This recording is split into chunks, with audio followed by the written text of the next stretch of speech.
జయరెడ్డి సైన్యం అని చెప్పేసి ఒక సోషల్ మీడియాలో ఒక పోస్ట్ పెట్టడం జరిగింది. మా పంట పొలాలు మొత్తం నాశనమైపోయినాయి, ఎండిపోయినాయి. వారబందిలో భాగంగా ఎస్ఆర్ఎస్పి కాలువ నీళ్లు వస్తాయని చెప్పేసి చెప్పడం ద్వారా మేము వరి పంటలు వేసినాం. వరి పంటలే కాదు, మెట్ట పంటలే అనుకోండి. మీరు వారబంది అని చెప్పిన మాట వాస్తవమా కాదా? ఇది డ్రామా అని చెప్పే అధికారం మీకు ఆడిది? వాస్తవ పరిస్థితులు మీకు అర్థం కావా? పైగానే చేయి గుర్తుపెట్టిరు. అదే సినిమా హీరోల జోకర్లు ఉంటారుగా, వాళ్ళ మాటలు దాంట్లో పెట్టి ఏదో పెట్టిరు. అసలు మీరు ఏమనుకుంటున్నారు? మా పార్టీతో సంబంధమా?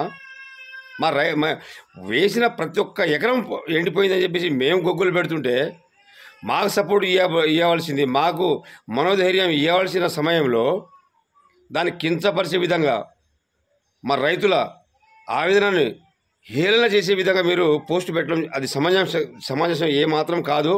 దయచేసి ఇప్పటికైనా మీ ఒక్కరి బుద్ధిని మానండి. వాస్తవంగా ఫీల్డ్ మీదకి రండి, విజిట్ చేయండి. ఏమాత్రం తప్పు ఉన్నా కూడా మాకు ఏ పార్టీతో సంబంధం లేదు. సరే, ఏదో ఎలక్షన్లప్పుడు మాకు ఇష్టం వచ్చిన నాయకుని ఓటేసినాం.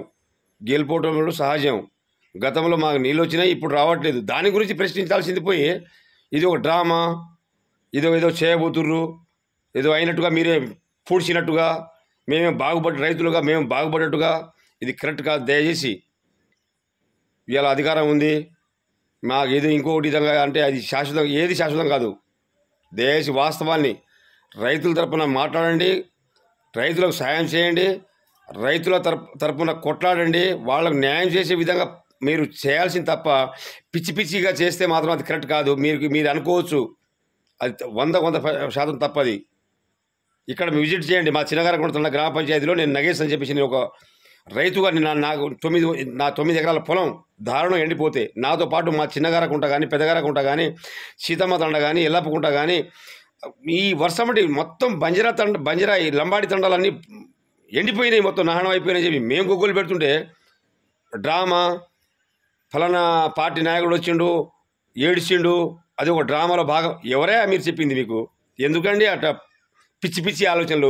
మీరు ఇట్లనే కనుక చేస్తే మాత్రం మీకు భవిష్యత్తు ఉండదు. భవిష్యత్తులో పుట్టుకొత్తలు కదా అంటారుగా, అవి మీకు ఏం పాపాలు మిగులుతాయి లాస్ట్కి వచ్చేసరికి.